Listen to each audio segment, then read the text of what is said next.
Ok. Buenas noches a todos los que han llegado. Bueno, yo soy Paola Macay, médico residente de tercer año. eh, y el día de hoy pues le voy a hablar sobre la reanimación con líquidos. Eh, bueno, primero les voy a hablar una pequeña introducción, algo de la historia, de cómo se formó todo esto y los inventos que hicieron los científicos en la época del cólera. Sobre la fisiología compensatoria también, que creo que por allí hubo una funcionaria que preguntó sobre eso en una de las clases pasadas. ¿Cuáles son las soluciones que pues se utilizan? Las complicaciones de la sobrecarga hídrica y bueno, em, existen métodos para no llegar hasta la sobrecarga hídrica también, pues, o para saber si nos estamos quedando cortos con ese paciente que está en un estado ya sea de shock o de hipovolemia. La terapia con fluidos y pues le conversaré sobre qué son las 4D de la fluidoterapia y unas pequeñas conclusiones. En cuanto a la introducción, pues todos sabemos que la administración de líquidos por vía intravenosa pues es una terapia que se da en todo lugar, en todo momento. Es más, quizás si nos ponemos a ver de todos los pacientes que nosotros manejamos, no hay, uno no se escapa de por lo menos 500 ml de alguna solución. Y el que no, pues bueno, será porque tiene alguna patología que no tiene nada que ver con algún dato de hipovolemia. Y no solo en el departamento de emergencia, sino también en otros servicios, principalmente en la unidad de cuidados intensivos.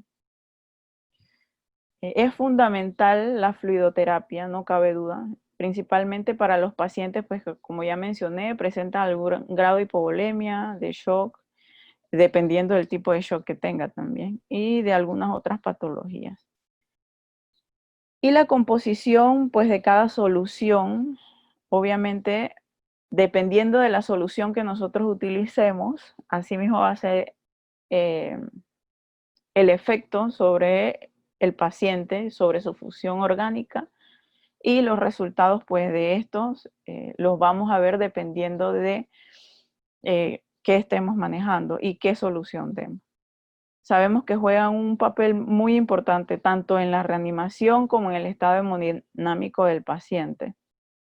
Y pues esto me gusta que los artículos lo mencionan. Nosotros vemos la fluidoterapia como algo, no sé, como algo, como dar agua, será. Pero muchas veces yo veo que le damos una indicación a la enfermera, por ejemplo, dale un bolo, dale 500 de solución salina. Pero en verdad la literatura habla de que los líquidos intravenosos deben prescribirse, deben colocarse como orden médica, deben cuantificarse y tratarse como si fuera cualquier otro medicamento. Y ya verán por qué. O sea, sí tiene sus complicaciones, principalmente la sobrecarga.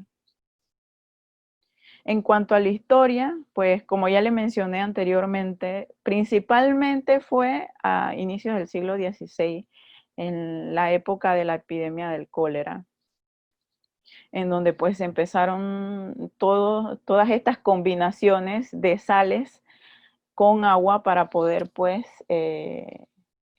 tratar de que ese paciente que ellos veían con un estado de hipovolemia o enfermo, pues tratar de curarlo o manejarlo. En 1831, de O'Shaughnessy, no sé cómo se pronuncia, traté de buscarlo y salía que O'Shaughnessy, experimentó por primera vez, pero en perros. Y él lo que hizo fue que utilizó agua tibia y la mezcló con diferentes sales y la introdujo intravenosamente en estos animales. Y en 1832, el doctor Thomas Lata utilizó una solución, mezcló sal común, 7.4 gramos de esta sal con 2.4 gramos de carbonato de sodio y lo diluyó en 3.400 ml de agua. Y así fue que a través pues de un tubo de metal la conectó o canalizó en pocas palabras a un ser humano, y de allí pues empezó la primera fluidoterapia en humanos. Además de esto, pues él también tenía sus escritos acerca de cómo él veía a los pacientes que se manejaban con fluidoterapia.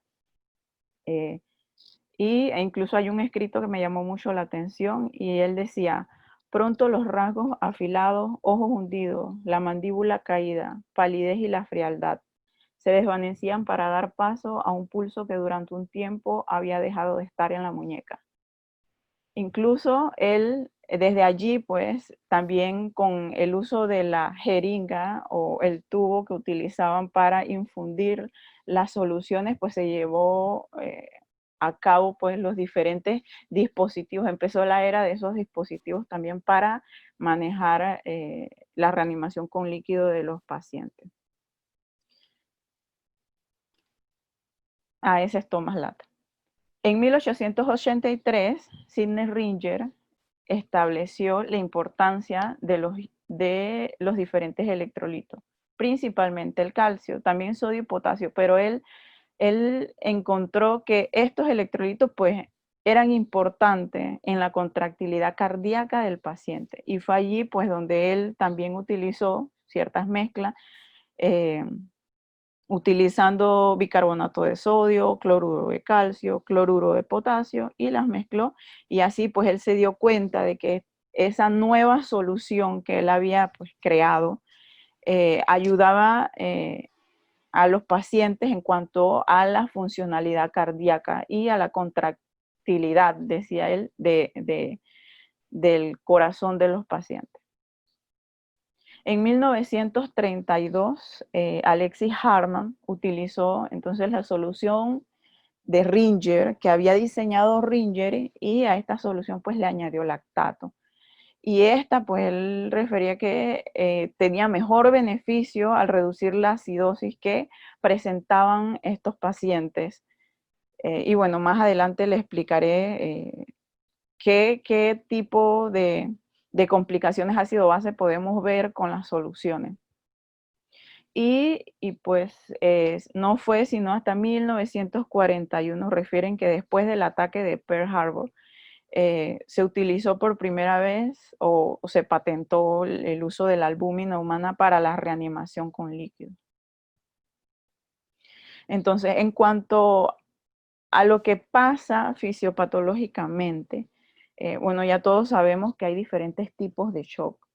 Y que pues este shock es independiente de la presión arterial. O sea, casi siempre lo vemos asociado a disminución de la presión arterial, pero no necesariamente así. Lo que sí, la definición del shock pues lleva a que hay o sea, el flujo sanguíneo, o más bien hay una inadecuada perfusión tisular que lleva a una hipoxia celular. Y eso es lo que pues lo complicado o lo que queremos manejar en el paciente que nos presenta con shock. Hay muchos tipos de shock, y obviamente dependiendo del shock que encontremos en el paciente, como ya mencionaron mis compañeros en charlas previas, pues la clínica del paciente nos va a decir qué tipo de shock tenemos. En los casos pues de los pacientes con hipovolemias, pues obviamente podemos ver un paciente seco, un paciente que se ve depletado de volumen, y el ultrasonido pues en este caso nos daría mucha información de ello. Y la clínica del paciente pues igual con los grados de shock puede deteriorarse y puede presentar ciertos signos y síntomas que nos llevan a establecer pues el grado de shock del paciente. Compensatoriamente, ¿qué es lo que ocurre? Que si esta fue una pregunta que dejó una funcionaria, pues todos sabemos pues que el gasto cardíaco, que tiene que ver con la frecuencia cardíaca, con el volumen sistólico, o sea, si hay una depresión, una disminución del volumen sistólico y el gasto cardíaco, pues los mecanismos compensadores lo que van a hacer es que poner un corazón que puede estar taquicárdico para tratar de compensar. Pero también hay otros mecanismos en el que pues se activan ciertas, principalmente el sistema adrenérgico, para tratar de compensar y tratar de hacer una vasoconstricción para tratar de mantener, porque el objetivo principal es que el volumen que haya, o tratar de producir el volumen que quede, sea lo suficientemente efectivo para tratar de llevar las demandas de oxígeno a nivel tisular. También se activa el sistema renina, angiotensina, y este pues también actúa o produce una respuesta antidiurética que causa una retención de líquido o de fluidos. En estos casos pues el paciente deja de orinar también. Y bueno, y lo que al final pues también se quiere es aumentar tanto el retorno venoso para mantener el gasto cardíaco también. Entonces, en cuanto a la pérdida de líquido a nivel del intravascular al extravascular, pues, en verdad, si tenemos un shock de tipo hemorrágico por una causa ya conocida, ya sea un paciente de trauma que llega con un shock hemorrágico o sospechamos que tiene una pérdida sanguínea, o si es un paciente que tiene una historia de una cirugía previa, pues es como quien dice, es fácil saber pues que la pérdida de volumen a qué se debe y qué vamos a hacer con ese paciente. Pero cuando te llega un paciente con otras patologías que no necesariamente tienen que ver con trauma o cirugías, eh, lo que sabemos o lo que se nos ocurre es que aquí las pérdidas sanguíneas o la pérdida del intravascular es que se tuvo que perder al intersticial, o si es un paciente que llega con síntomas de diarrea o vómito, ¿no? O llega séptico, fisiopatológicamente sabemos que las pérdidas también pueden estar eh, eh, fuera del cuerpo o en el intersticio. Y esto tiene que ver con la ley de Frank Starling o los mecanismos que implementaba Frank Starling, que también existen los principios revisados o modificados de Frank Starling. Frank Starling, pues como sabemos, él mencionaba que en la microvasculatura, a nivel de las arteriolas, es donde la presión hidrostática era mayor que la presión oncótica y que por esta razón, pues, había pérdida de líquido desde el intravascular hasta el intersticio. Y a nivel venoso, entonces, a nivel de las venas, era donde entonces la presión era lo contrario, la oncótica superaba la hidrostática y por eso había un regresaba del intersticio al intravascular los líquidos. Pero bueno, ya revisando este mecanismo, pues sí se habla de que a nivel endotelial o en el intravascular donde está el endotelio, pues existe eh, una capa glicoproteica de glicoproteínas, ajá, que mide más o menos 200, 300 nanómetros, que se llama glicocáliz. Y esta pues no es más que la primera barrera selectiva o es la barrera primaria contra moléculas, macromoléculas principalmente. Y que debajo de ella existe el subglucocáliz, que esta produce una presión oncótica y cuyo mecanismo principal pues es tratar de que el flujo, que es el determinante del flujo transcapilar. Él es el que va a, a producir que haya ese flujo de líquido a través de los capilares. Y que bueno, el retorno hacia el intravascular de todo ese líquido que en algún momento se extravasó hasta el intersticio, pues puede regresar a la sangre mediante la misma vía de la linfa. Entonces, obviamente en las patologías de los pacientes, ya sea por un estado de, por ejemplo, o un paciente séptico, un paciente con daño endotelial establecido, pues esta barrera, esta capa de glicocáliz no funciona igual y está deteriorada, y obviamente el paso de estructuras, macromoléculas, incluso las pérdidas ahí van a estar aumentadas porque tendrá un daño o una lesión. Entonces, existen múltiples soluciones intravenosas que se clasifican en cristaloides y coloides. Entonces, como sabemos, pues los coloides, para su paso por del espacio vascular hacia el intersticio, es difícil que ellos penetren. No pueden penetrar estas membranas capilares si están sanas. Si están lesionadas, pues ellas pueden pasar al intersticio, en comparación con los cristaloides, que ellos sí cruzan libremente pues al espacio vascular, del vascular al intersticio. Esa es la teoría pues, que se maneja en cuanto a estos dos tipos de soluciones.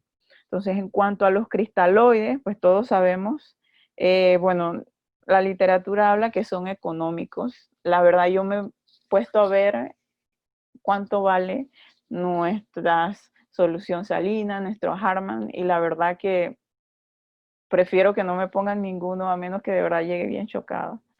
Eh, porque en verdad no son tan baratos, pero bueno, la literatura sí habla de que son económicos, por lo menos en comparación con otros tipos de medicamentos u otro tipo de cristaloides.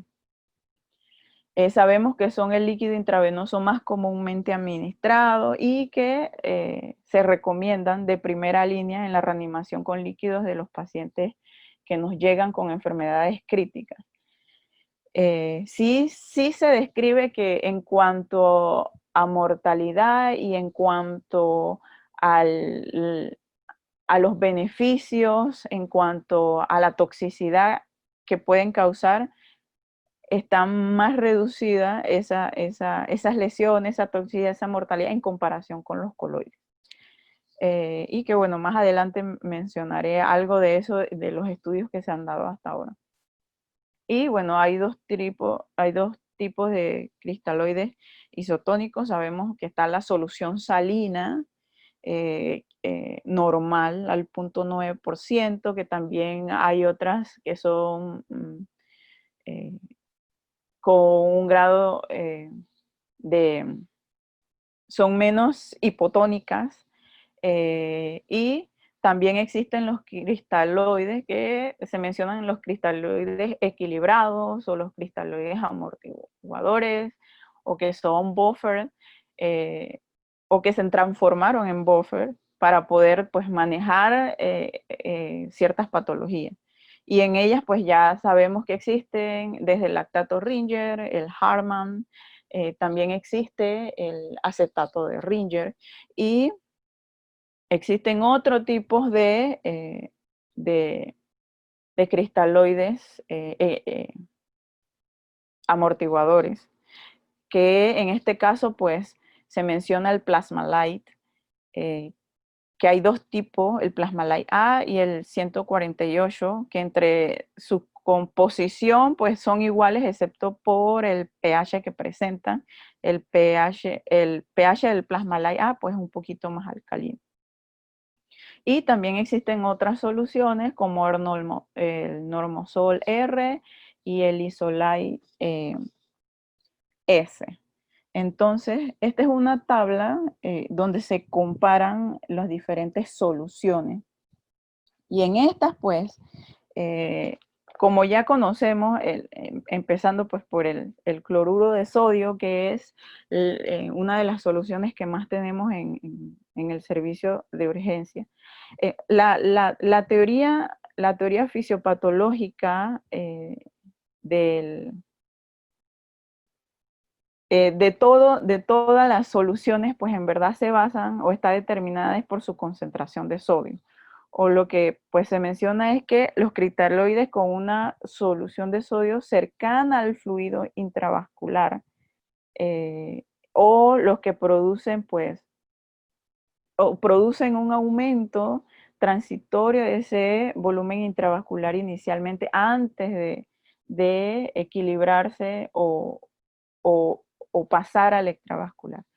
Entonces, obviamente la solución más adecuada para nosotros, o para, en el caso del plasma, nuestro plasma, pues sería una solución con concentraciones de sodio, electrolitos e incluso osmolaridad parecida a la nuestra. Entonces, como sabemos, pues la solución salina normal tiene una concentración de sodio de 154. Y entonces, de todas las soluciones que podemos encontrar en comparación con las equilibradas, pues es el que más concentración de sodio y cloro, igual sodio, cloro 154, es la que más contiene, a pesar de que pues es la solución más utilizada. Y que pues esta concentración de cloro tan alta en esta solución nos dificulta, o como quien dice, nos detiene en cuanto a la reanimación de nuestros pacientes por las complicaciones y la acidosis hiperclorémica que puede causar alteraciones renales. Pero sí se menciona que definitivamente ella es necesaria para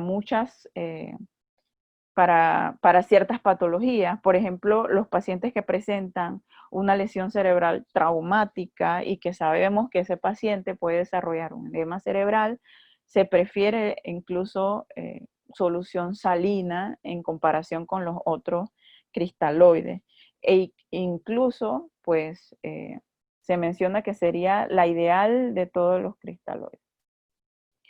En cuanto a las otras patologías en las que nosotros podemos considerar utilizar la solución salina, que como ya mencioné, pues su concentración es alta de sodio y cloro,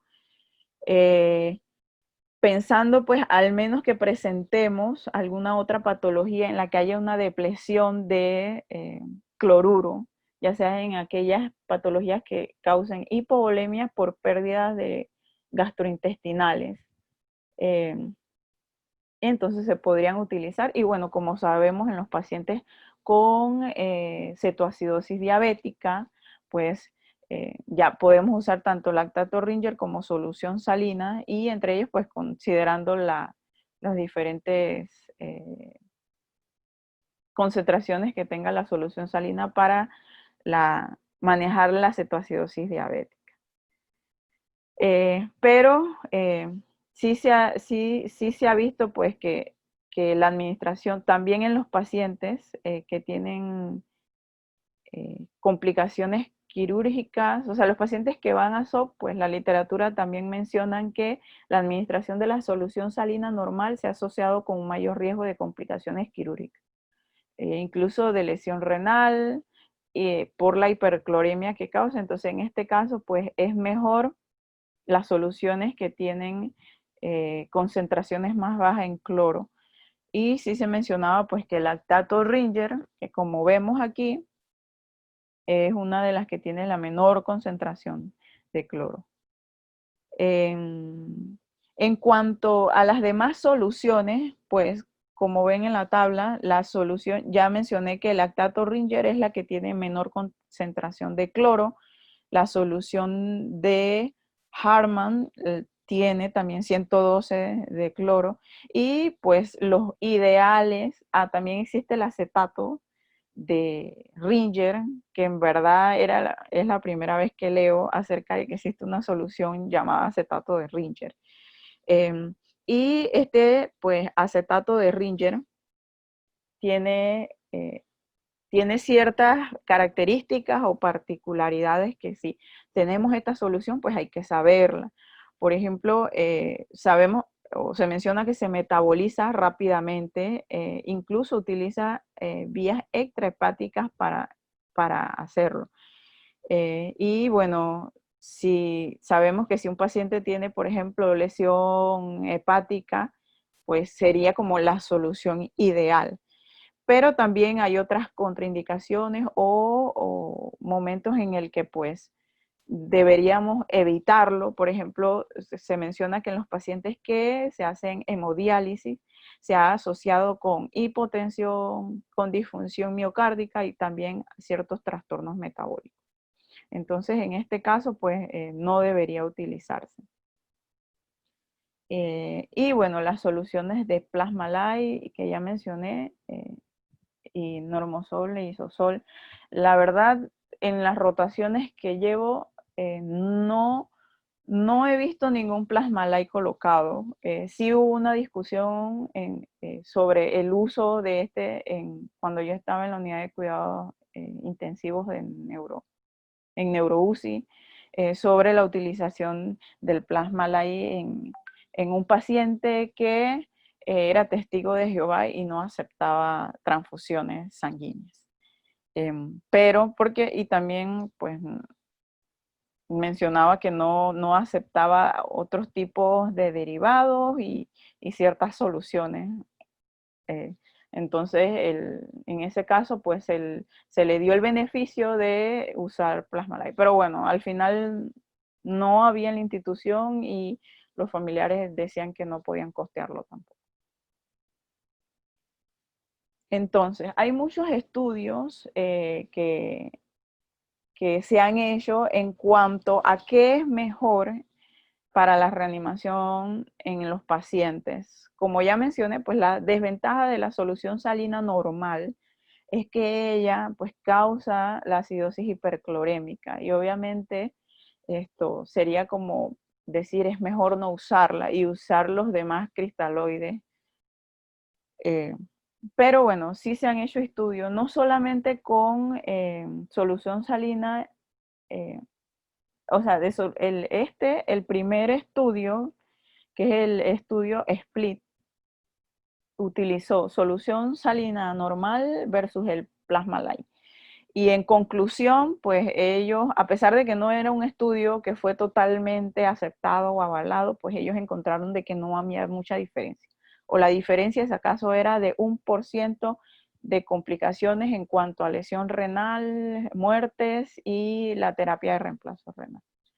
En cuanto al resto, pues SAL también, SAL fue un estudio en el que pues se valoró la solución salina con el resto de los cristales y también encontraron que no había mucha diferencia. En cuanto al estudio SAL-ED, ese se realizó en el departamento, en estudios en pacientes que llegaban al servicio de urgencia. Y este utilizó ya sea solución salina versus lactato o en todo caso Plasmalite en los pacientes que estaban en el servicio de urgencia. Y pues también la diferencia en verdad con aumento de la lesión renal y de los pacientes que se complicaban con lesión renal, ellos tenían un evento renal mayor, ya sea que el paciente pues quedara en terapia de reemplazo renal o falleciera secundario a la lesión renal, pues no había mucha diferencia, si acaso 1% nada más. Y el estudio SMART, que incluso pues fue publicado en el New England, este estudio sí se hizo en pacientes de unidad de cuidados intensivos y de ellos pues tomaban pacientes que llegaban tanto del departamento de emergencia como del salón de operaciones. Y ellos midieron resultado primario para este estudio sería el evento renal adverso mayor. Como ya les mencioné, que quedara en terapia de reemplazo renal o que el paciente falleciera.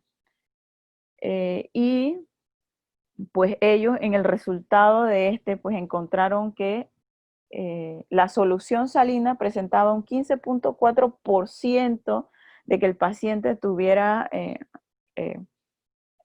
todas estas complicaciones en relación con los cristaloides que presentaban un 14.3%. O sea, en verdad un 1.1% menos. Pero ellos sí mencionaban de que, bueno, habían otros tipos de, de revisiones que había que hacer en el estudio y que en verdad eran bastantes, pero que no había mucha comparación en cuanto a los otros estudios que se habían hecho anteriormente. Y el otro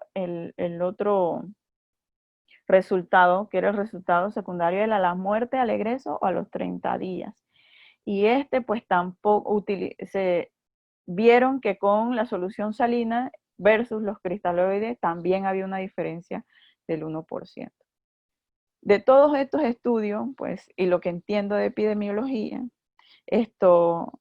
aquí, que esta es la tabla con la gráfica, y la gráfica de bigotes, que su intervalo de confianza en cuanto al estudio SMART, que fue el que les mencioné que se publicó en New England, creo que en el 2017, 18, pues fue el que utilizó mucho más, tenía uno que tenía intervalos de confianza más pequeños y también porque utilizó mayor cantidad de números de pacientes. Entonces, pues al final todavía se sigue prefiriendo las soluciones, no hay mucha diferencia, pero sí hay que tener cuidado con las complicaciones que pueden llevar el paciente, principalmente por la cantidad pues, de cloruro que presenta la solución salina normal.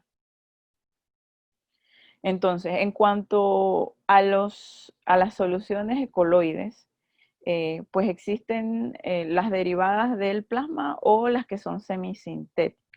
Y estas pues lo que hacen es que pueden causar una expansión del volumen que hay en el intravascular. Ya sea los derivados plasmáticos, sí se mencionan que puede causarlo por un poquito más de tiempo, 4 a 6 horas en comparación con 1.4 horas con los que son semisintéticos. Y que esta relación de volumen intravascular de las soluciones de coloides en comparación con los cristaloides, pues antes se mencionaban que era de 1 a 3. Las últimas revisiones pues refieren de que en verdad es de 1 a 1.4 en cuanto a la expansión del intravascular que pueden causar. Lo que sí pues no mencionaban, o yo no lo comprendí así, pues es la cantidad, pues se supone que si yo añado 1 litro, o sea, 1 litro de solución salina, para que haya esa expansión del intravascular, para que sea de 1 a 1 punto cuánto, o sea, qué cantidad de coloides en verdad puedo utilizar. Pero bueno, solamente mencionaban que la relación era de 1 a 1.4. Entonces, la albúmina humana es el coloide de reanimación que se considera fisiológicamente el más adecuado. Pues obviamente sabemos que la albúmina, pues ella, la endógena, es la proteína que mayormente predomina en nuestro plasma y que esta pues tiene que ver mucho con la presión osmótica coloidal o del intravascular y que tiene muchas características. Ella actúa como una molécula amortiguadora, equilibradora, que también puede transportar o se unen a ella muchos medicamentos, o sea, es un transportador y que también es un antioxidante extracelular. Entonces, en cuanto a las formulaciones que existen, pues existen varias en porcentaje. La albúmina al 4% o al 5%, la verdad nunca las he visto, pero se mencionan que estas soluciones, em, como son productos de fraccionamiento sanguíneo, pues tienen riesgo de transmisión de ciertas enfermedades, o por lo menos es lo que se mencionaba mucho antes de cuando se empezaron a patentar o surgieron. Una de las complicaciones que sobrellevaba a las infusiones de estas, bueno, eran que podían tener muchas reacciones o de transmisión. Y que son caras, Estas sí, pues se menciona que son caras en comparación con las soluciones cristaloides con las que se cuenta, incluso más caras que las coloides artificiales. Y bueno, no se dan, está totalmente abolida en el trauma cranoencefálico o en la lesión cerebral traumática aguda. Pero que se puede utilizar o se recomienda en pacientes con sepsis que no están completamente estabilizados con cristaloides. Podemos incluso eh, mezclarlas con las soluciones que tenemos disponibles o los cristaloides que tenemos disponibles. Y que pueden tener un efecto beneficioso tanto en pacientes con cirrosis hepática o otros grado de infección como las peritonitis. Y bueno, el albúmina al 4% y al 5%, pues como ven aquí, ellas tienen sus concentraciones, tienen osmolaridad, tienen su nivel de pH también, esto, y también tienen concentraciones tanto de sodio como cloro y potasio.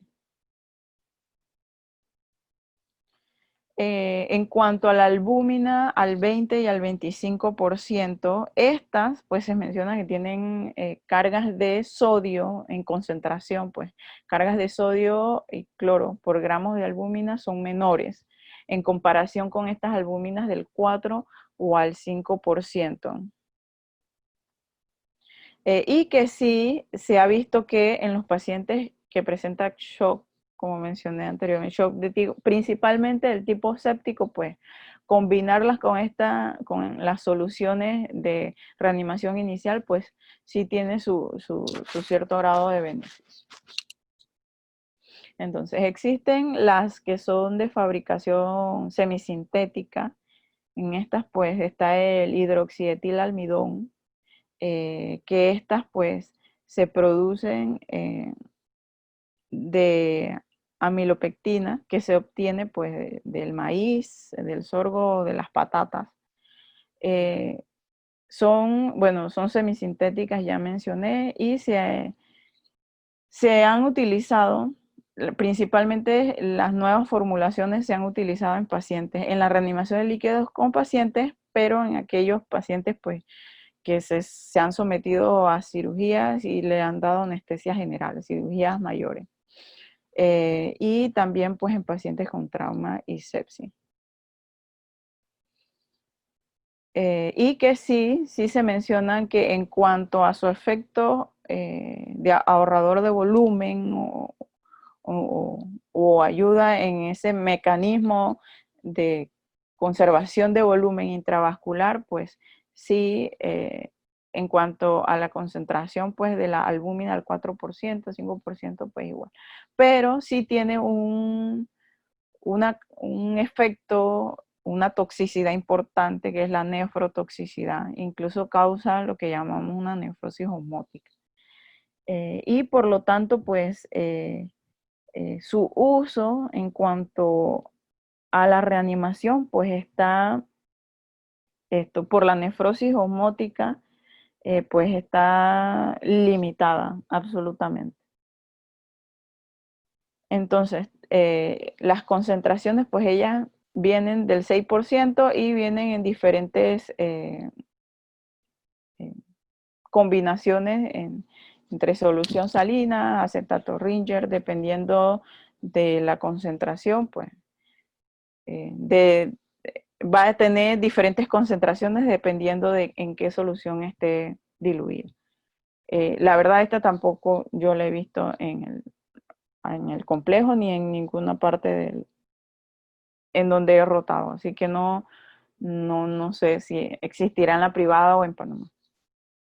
Y también pues se menciona la gelatin o la gelatina, que es un compuesto preparado de la hidrólisis del colágeno tanto de los bovinos como porcinos.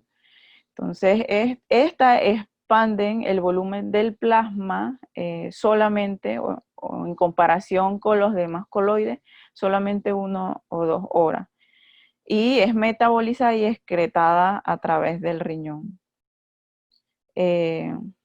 No está clara, o por lo menos los estudios que hay hasta ahora, pues no han, no se ha estudiado bien cuál es su función en la reanimación con líquidos, no se ha definido bien, por lo tanto, pues su uso también está limitado. Incluso, pues se habla de que hay un riesgo de anafilaxia al usarla que puede ser mortal para los pacientes, y también, pues, en estudios observacionales que se han realizado, pues se ha visto que hay un mayor riesgo de lesión renal aguda o de nefrotoxicidad también. Y bueno, este es las diferentes presentaciones que hay. Esta, la de la poligelina, no sé. Encontré que se encuentra como Macel, el nombre comercial, eh, y pues, como ya mencioné, pues ellas también tienen su limitación en cuanto a la utilización en la reanimación. Entonces, en cuanto a la terapia con fluidos, pues el objetivo, como ya mencioné, eh, es tratar principalmente, inicialmente, lo que queremos cuando tenemos un paciente con un estado de hipovolemia, un estado de shock, en la reanimación con líquidos, es tratar de restaurar ese volumen intravascular, por lo menos hasta que nos dé chance, inicialmente, si es un paciente que está en un grado de hipovolemia severa o un estado de hipovolemia preparo, porque sabemos pues que pueden llegar por hipovolemia pues a presentar eh, deteriorarse y llegar a una parada cardíaca, pues nosotros tratamos de reanimar o tratar de restaurar ese intravascular para eh, podemos determinar el grado de shock que tenga, cuál es el tipo de shock que tiene el paciente. También para aumentar el gasto cardíaco y restaurar la hipoperfusión tisular. Entonces, tiene sus tipos de indicaciones. Ya mencioné que en la reanimación, pues sabemos que es ampliamente utilizada, que es donde en la fase donde los emergenciólogos, pues mucho más la utilizamos. Pero también se pueden utilizar para mantenimiento. También está indicado en casos de reemplazo, que más adelante pues mencionaré en qué condiciones. Y también se menciona que una de las indicaciones es en la nutrición de los pacientes. Entonces, ¿qué cosas o qué debo tener en cuenta de que primum non nocere? O sea, si tengo un paciente con un grado de hipovolemia, o sea, los restauro, intento reanimarlo inicialmente, pero tengo que pensar de que tal vez debo buscar otras herramientas para saber el grado de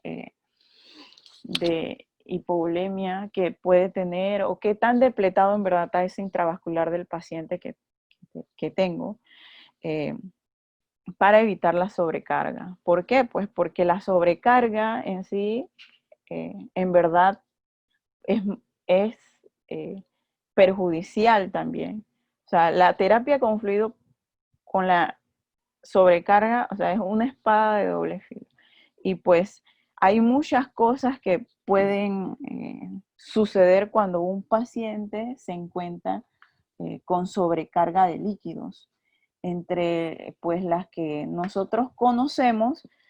A nivel respiratorio sabemos que podemos tener desde un edema pulmonar, puede haber efusión, el paciente puede llegar a tener hasta efusión pleural. eh, También hay síndromes compartimentales, ocurren síndromes compartimentales a nivel abdominal, a nivel, a nivel del tórax, o sea que la compliance o va a comprometer ese mecanismo respiratorio del paciente. Por lo tanto, pues vamos a tener un paciente que puede llegar a grados de hipoxemia, hipercapnia, incluso con PAFIs disminuido. Eh, Aumenta, como ya mencioné, pues el agua a nivel pulmonar o líquido pulmonar, comprometiendo la ventilación y el trabajo respiratorio.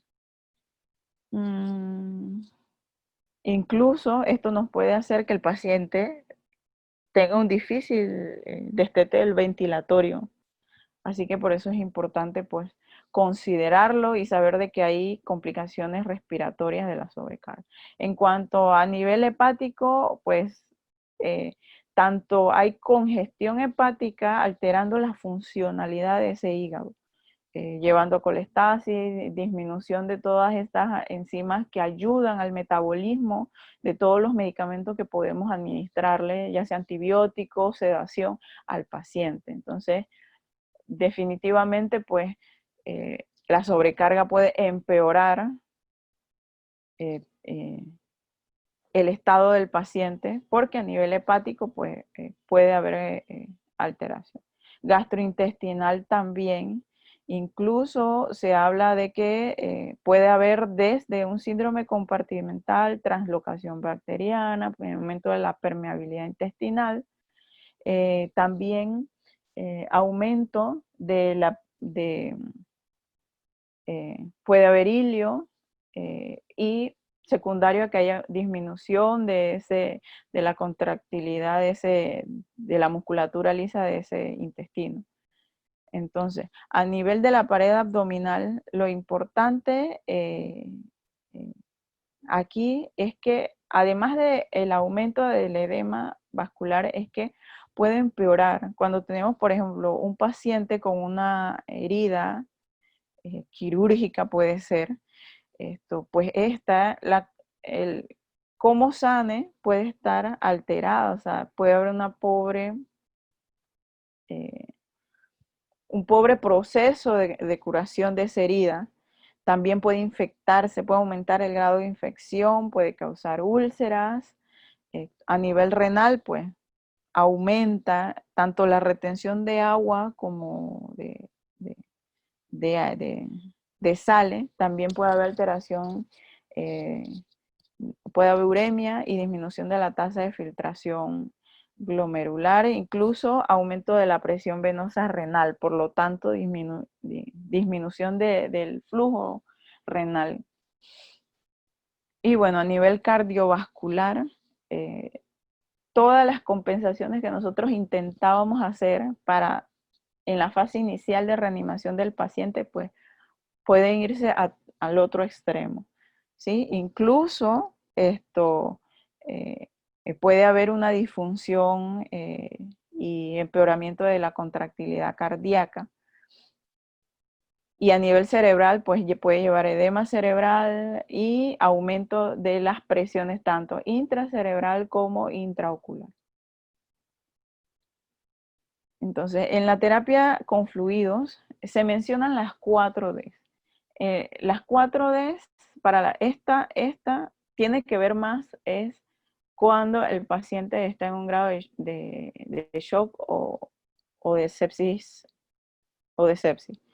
Entonces, para determinar o saber qué fluido escoger, la dosis, qué es lo mejor que debería hacer, por cuánto tiempo, cómo debo eh, disminuir pues esa cantidad de líquido, pues sí se menciona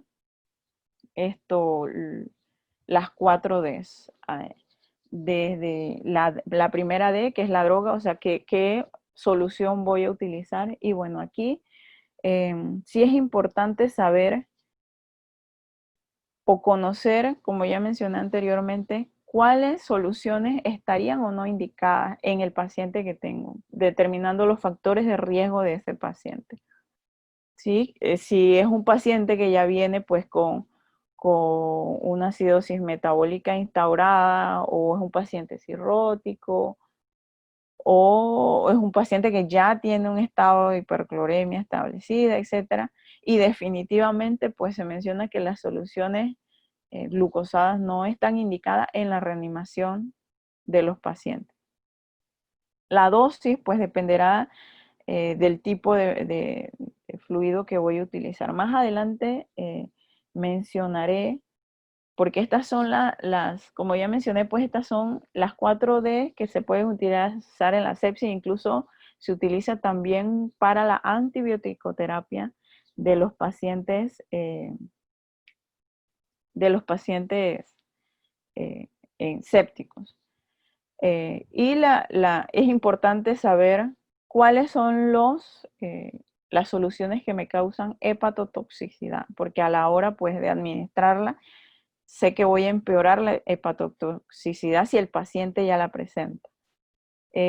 También la duración en que le voy a dar, pues, o determinar cuáles son los signos, síntomas o medidas dinámicas o estáticas voy a utilizar, dependiendo de qué monitorización le tenga al paciente, qué parámetros puedo utilizar para manejar el shock y por cuánto tiempo lo voy a dar.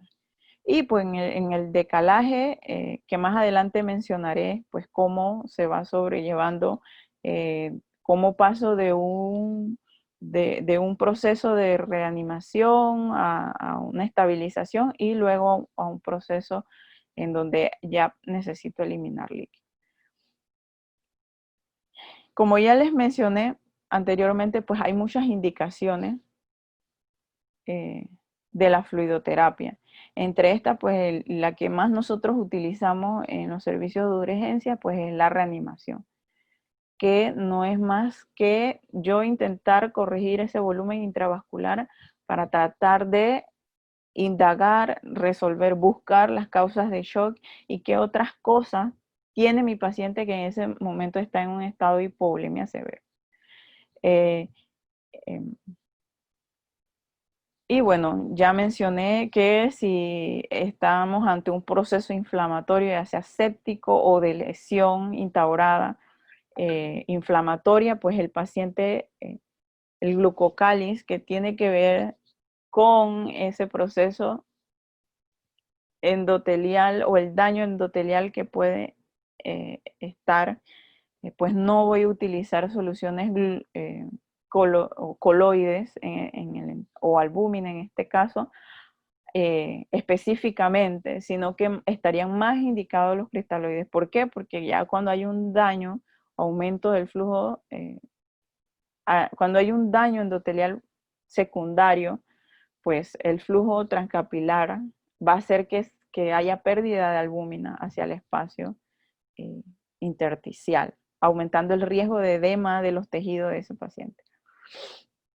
Y como ya mencioné, pues sí hay indicaciones y cierto grado de indicaciones, principalmente en aquellos pacientes con hipoalbuminemia.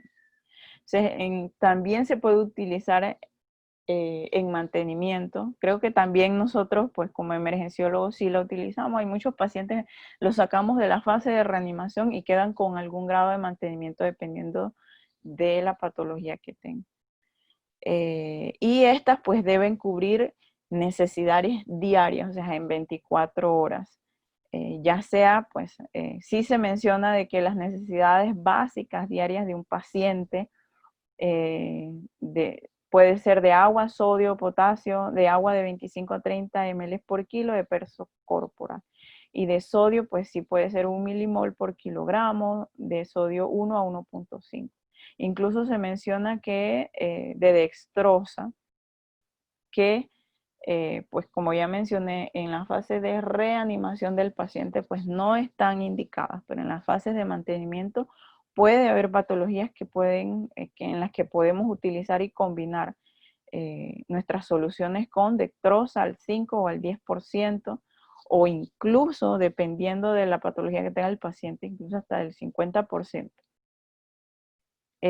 Porque estos pacientes pues están en un proceso de inanición. Muchos de ellos pues si llegan con patología, tienen tiempo sin comer o estaban hiporéxicos, nuestros abuelitos, o si fisiopatológicamente están en un proceso de cetosis, pues pueden requerir soluciones dextrosadas. Pero bueno, hay parámetros para verificar si se requieren o no, o la medición pues de, de los niveles de glucosa, que sería como la complicación más grave o más evidente que podemos obtener en estos pacientes. Y en cuanto a las utilizar pues soluciones isotónicas o hipotónicas, pues sí se menciona que es controversial. Podemos utilizarlas indistintamente. Las más utilizadas son las isotónicas o las más recomendadas, pero si estamos ante un momento en el que el paciente está hipernatrémico, porque digo hipernatrémico, podemos utilizar soluciones isotónicas y si pues sí se menciona de que en niños hay que tener cuidado con el riesgo de hiponatremia. O sea que es mejor utilizar soluciones que no sean hipotónicas. Y de reemplazo, pues la terapia de reemplazo en la que está indicada la fluidoterapia no es más que las pérdidas, los pacientes que tienen pérdida, principalmente los pacientes que tienen alguna fístula enteral eh, o enterocutánea, perdón, o de algún tipo de drenaje que pueden llegar con pérdida. Y en este caso, pues si es una pérdida gástrica, que sabemos que es rica en cloruro, pues estaría indicado la solución salina. Y de nutrición, pues en esto no indago mucho porque el tema es reanimación con líquidos, pero en la terapia de nutrición, pues es importante saber de que esto hay que contabilizarlo. O sea, tenemos al paciente con un balance hídrico que hay que medir y definitivamente pues todas estas soluciones que se dan hay que medirlas, igual las terapias nutricionales que se den vía parenteral. Entonces, las 4D de la terapia, estas son las 4D en el manejo de estos pacientes. Y la mnemotecnia ROSE o ROSE es la que pues nos ayuda a recordarla. La reanimación del paciente, la optimización de ese paciente ya cuando está estabilizado y evacuación, que no es más que la eliminación de los líquidos con el cual manejamos al paciente inicialmente. Entonces, en la fase de reanimación, pues aquí es importante saber de que es la fase como más aguda, más grave, es el primer hit de los pacientes. Se da en los minutos iniciales de la reanimación. Y esta, pues, el mecanismo por la cual nosotros estamos, por decirlo así, combatiendo es fase de lesión inflamatoria que puede llevar al paciente, el paciente lo vamos a encontrar chocado, con un shock severo y con una hipovolemia severa. Entonces, en esta lo que queremos hacer es tempranamente reanimar al paciente con líquidos. Y esta principalmente es en los pacientes sépticos. Y lo que se hace es que se da administración temprana de bolos. Y después de esto se mide la respuesta a los fluidos, porque no todos los pacientes son iguales. Entonces hay que medir la respuesta a los fluidos de esos pacientes. Entonces se puede dar la reanimación o ese bolo que nosotros estamos dando, dependerá del criterio médico. La literatura menciona, incluso se menciona que incluso puede desde 250 bolos de 250, 500, incluso hasta 1000, dependiendo de la patología que tenga el paciente. Y pues también se menciona, que creo que esto también lo preguntaron en una de las charlas pasadas, que el volumen mínimo de líquido que yo necesito para causar que ese retorno venoso del paciente aumente esa presión del retorno venoso, pues debe ser por lo menos 4 miligramos por kilo. Y aquí pues sí hay que tener cuidado con la sobrecarga definitivamente, como ya mencioné, pero aquí el balance hídrico, el balance del líquido de este paciente hay que tratar de llevarlo a lo positivo.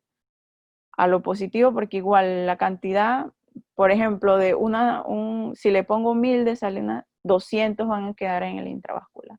El resto puede perderse, ya sea terceras espacios, ser eliminado. Y en verdad, esto pues, en estos casos, pues se menciona que el balance de estos pacientes debe ser positivo en primera instancia para poder rescatar al paciente.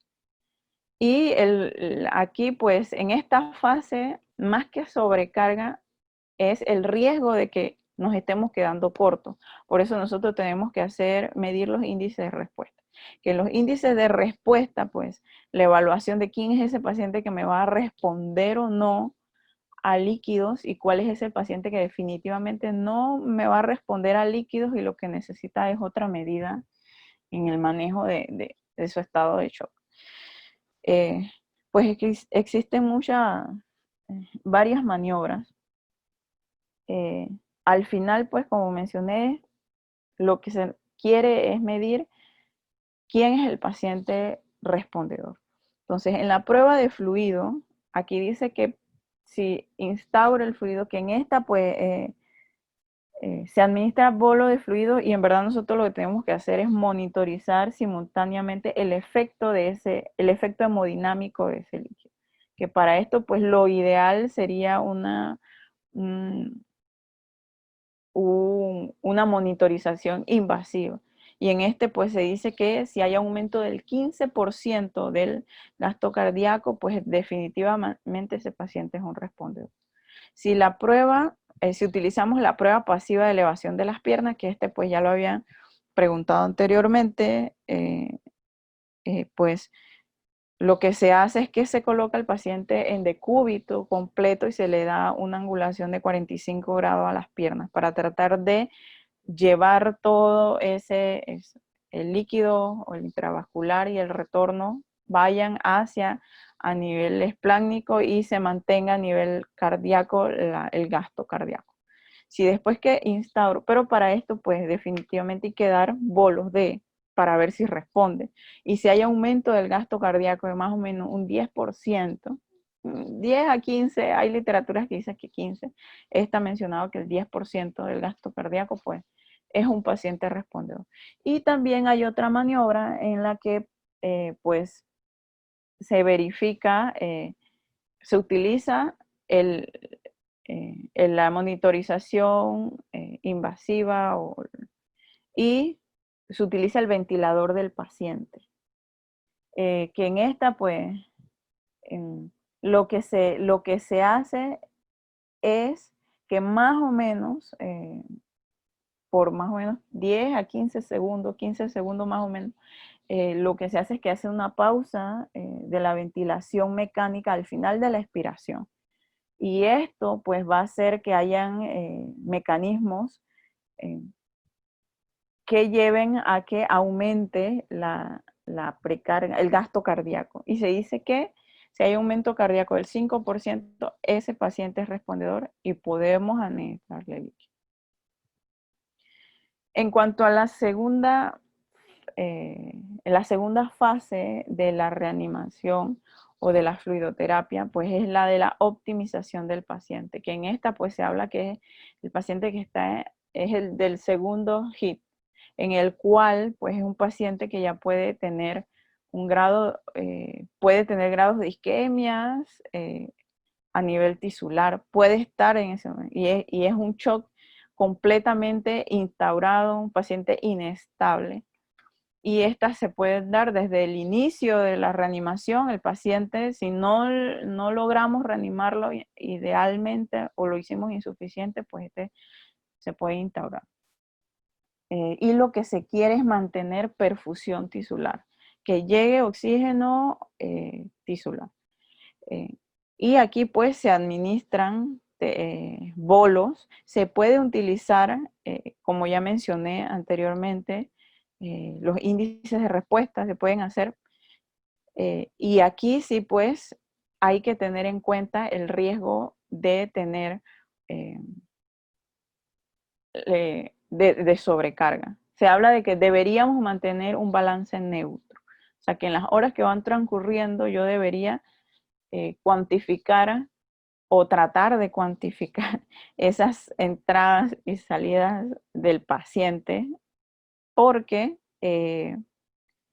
podemos llevar a la sobrecarga hídrica. Esa es como la línea entre si estoy con la reanimación fue insuficiente o me quedé corta y el paciente en que no le puedo dar mucho líquido. Por eso, o sea, estas estrategias son bastante como digamos, si no tenemos una monitorización ideal, y lo ideal sería como una monitorización invasiva del paciente, pues no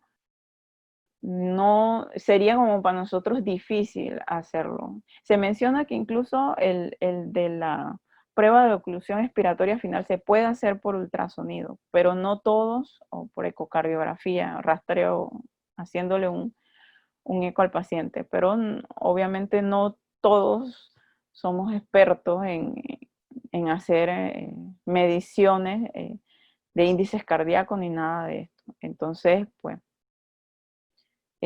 sí es un poquito como difícil. Lo que nos quedaría pues es ver la clínica del paciente o la sintomatología del paciente. Si obviamente si llegó un paciente que estaba seco y lo vi con datos de shock hipovolémico y de repente lo veo congestivo, pues ya eso sería como la parte obvia, pues. Pero para que llegue hasta allá, pues sí tiene que pasar un lapso de entrega y fluidoterapia importante en ese paciente.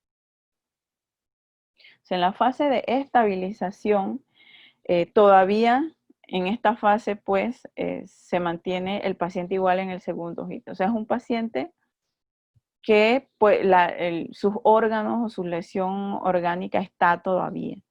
Entonces pueden pasar días, o sea, el paciente que puede desarrollar lesión renal, hepática o puede tener falla orgánica múltiple, pero en este caso ya no está chocado o los datos de shock se resolvieron, solamente quedan los datos de lesión a órganos. Entonces, aquí el manejo se llama, o sea, el manejo que se le da o se menciona que es un manejo tardío de líquidos, ¿sí? De fluido, un manejo tardío y conservador.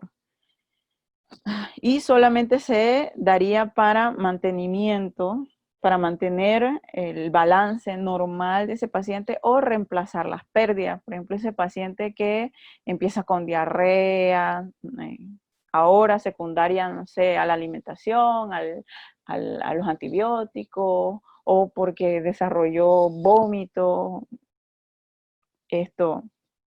Entonces, aquí, esta es la fase como de darle, restaurar esas pérdidas. Y para esto, pues, es importante medir el balance hídrico, incluyendo esas pérdidas insensibles que normalmente, pues, o muchas veces se obvian. Y aquí el balance debería ir de neutro a negativo, tratando de mantener el soporte de los órganos del paciente y evitando la sobrecarga hídrica. Y ya en la última fase, que es la fase de evacuación del paciente. En esta fase, pues, ya se menciona que es el tercer hit, que pueden pasar, ya incluso puede haber cursado semanas desde el inicio, desde que el paciente llegó con su estado de hipovolemia o shock. Y en este, pues, lo que nosotros tenemos que ver es si el paciente sobrepasó o no a un síndrome de permeabilidad aumentada. Que, bueno, esto, antes que todo, principalmente en la sepsis, los pacientes pueden presentar dos tipos de estado de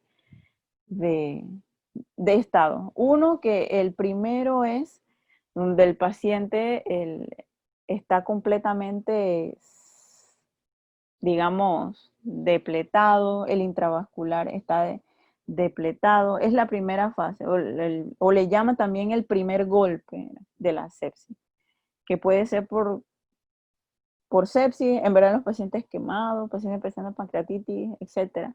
Entonces el paciente tiene una fase de reflujo, es la palabra, de reflujo, en el que pues es mortal y el paciente hay que reanimarlo porque presenta un shock circulatorio severo. Entonces, después de este primer golpe, el paciente se supone que debe pasar, si sobrevive a todo esto, debe pasar a un segundo golpe, que es la fase donde el paciente pasa esto, a, a la fase en el que los líquidos que le administramos van a ser eliminados. Pero hay pacientes que no llegan allá. Hay pacientes que no empiezan a eliminar ni espontánea y bueno, se pueden utilizar medicamentos para hacer o diuréticos, usar diuréticos o que el paciente elimine el exceso de líquidos, pero ellos pueden llegar a mantenerse en una fase en que la permeabilidad está tan aumentada y el daño capilar es tanto que mantiene un síndrome global de permeabilidad aumentada. Y también en esta fase de evacuación, pues ya el paciente definitivamente no tiene un estado de shock. Y lo que se quiere es remover, como ya mencioné, los líquidos, poco a poco esos líquidos, tratando de llevar un balance hídrico de revertirlo de ese líquido positivo. Ya sea, como mencioné, que el paciente empiece a orinar por sí solo o bote todos los líquidos que le hemos administrado o forzarlo a que lo haga. Pero obviamente ese es cuando el paciente sabemos que tiene un balance hídrico positivo, que hay que llevarlo a negativo para tratar de evitar entonces la sobrecarga. Y bueno, aquí también se mencionan que muchas veces incluso en esta fase uno puede sobrepasarse y el paciente puede llevar a una remoción excesiva de líquidos, causando nuevamente un nivel de hipoperfusión y pasar a un cuarto HIT, que sería ya nuevamente un estado de hipoperfusión tisular y hipovolemia y todo lo demás. Y bueno, definitivamente lo ideal sería tener un paciente monitorizado o medir las variables hemodinámicas para saber si ese paciente, o sea, cómo está en cuanto a su estado de bulimia. Que bueno, ese es un tema bastante amplio y aparte. Y bueno, a ver. Y bueno, yo puse unas pequeñas conclusiones. Sabemos pues que nuestros pacientes que están en estado crítico, los cristaloides son los ideales, son los de primera línea.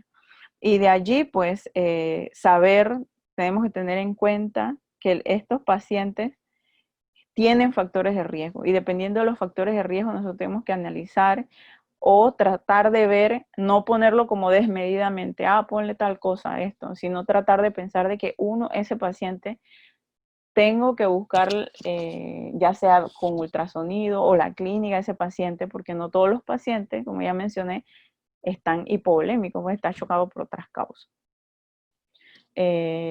Porque obviamente causa alteración orgánica, la sobrecarga causa mortalidad en estos pacientes. Y lo de las 4D, pues el reconocimiento y tratar de sobrellevar el manejo de estos pacientes de esta manera, pues obviamente es un poco más, es como un camino para tratar pues de llevar la fisioterapia en los